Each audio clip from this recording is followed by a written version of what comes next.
This place is Stevens Hall. This is Nerds Central. At the University of California, Berkeley, the signs signal a shooting star's homecoming.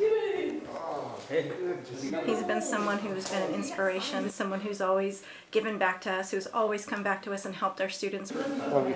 There are many people who helped Franklin Dollar launch into orbit. Not only is he nerdy and smart, but he's fun too. You actually want to be around him. He was always very forceful, but at the same time very humble.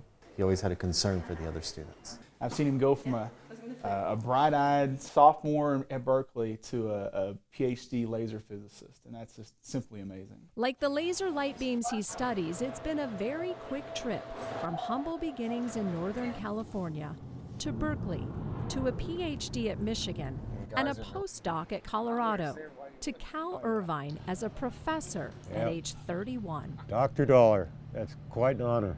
I'm just glad that he's found his place where he can be happy.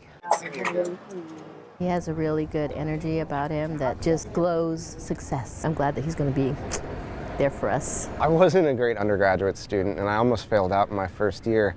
I failed intro physics, which bodes well to me becoming a physics professor.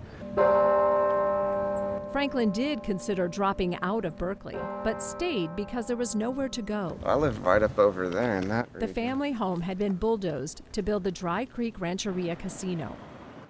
Frank has been through a lot of hard times, but you would never know it by the way that he handles himself. There were other issues with other incidents along the way, but he always seemed to manage them. When situations go bad, to be able to step in and change that for someone and give them hope and give them motivation and keep them taking that other step forward,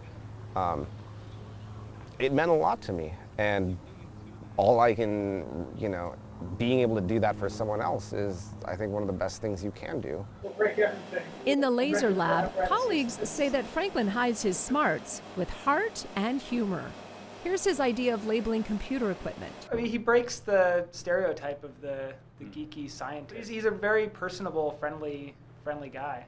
So you go to the coffee shop with him and everyone's like, oh, Franklin's here, great, have some free coffee, Franklin. I really cared about whether or not I was learning the physics and, becoming a better scientist. The biggest reason I like doing science is because I think it's fun and interesting. And I think I want that to always be my main motivation. And I want that to be shared with my students, too. This is Franklin's because he has initialed it. Science became fun in grad school, Franklin says, when it became about learning and discovery and not just memorizing answers. And it's infuriating because whether or not you can churn out, A instead of C on an exam has no bearing with how you might be able to perform in the real world. Professor Dollar talks about reforming education as passionately as he does circularly polarized X-rays.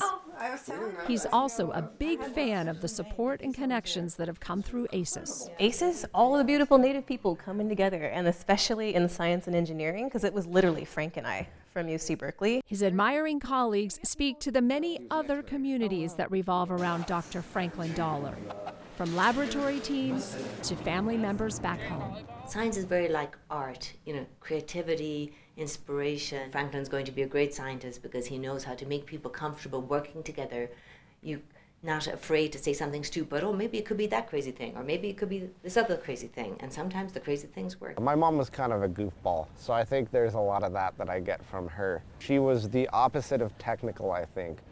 But she did have a lot of wonder. I think it's something precious. Kids ask this all the time. Children love to ask questions like this. And a lot of people lose it. I just think I never lost it. So are you a natural kid? Probably. Yeah, I'm a big kid. I think that's the best way to describe it.